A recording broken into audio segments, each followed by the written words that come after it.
خب سلام، چطورید بچه ها؟ خوش اومدید به یک ویدیو جدید از کانال امیر زد فایز. آقا امروز بچه ها من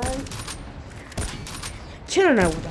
آقا قراره که به اینکه چرا نبودم بپردازیم و اینکه یه هیتایی به من دادید اونا رو بگم و بعضی از چیزای کانال رو بگم.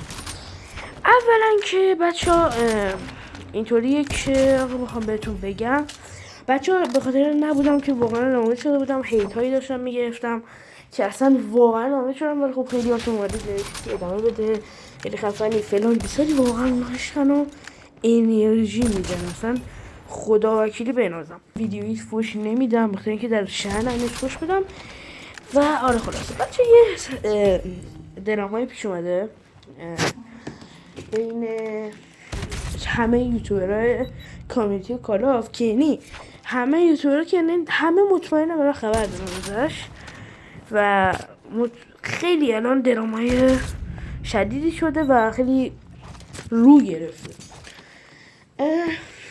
بچه اومدم بگم که من اصلا هیچ من خرکی هم بخوام درامایش نظر بدم. حالا اگه خواستید میتونم یه ویدیو بسازم که به این حواشی نظر بدم، نظر خودم رو بگم، نمیدونم این چیزا رو، ولی خب آقا اینا رو بریم سراغ اینکه چرا فعالیت نمی‌کردم. من چرا فعالیت نمی‌کردم؟ بخاطر اینکه راستش اصلا گفتم دیگه خیلی ناامید شده بودم، گفتم یوتیوب می‌کنم کنار، ولی خب الان دیگه برگشتم ویدیو لانگ و قراره دیگه خلاصه که بهتره کنیم. حالا حمایت هم نشم اشکال نداره، من اینقدر ادامه میدم حداقل حال خانواده‌ام 500 تایی بشه.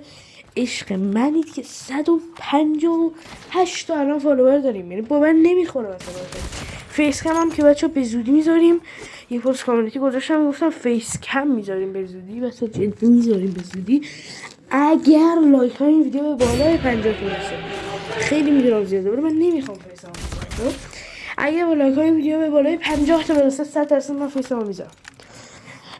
بعد بچه از این بعد قراره کانال چیز داشته باشیم، قراره ویدیوهای مختلف، قراره بتل مولتی داشته باشیم، بتل کمتر چون مولتی من به نمیدم بیشتر و خلاصه که بچه خیلی قراره کانال پیشرفت کنه. مرسی که تا آخر ویدیو منو نگاه کرد، عشقی واقعا.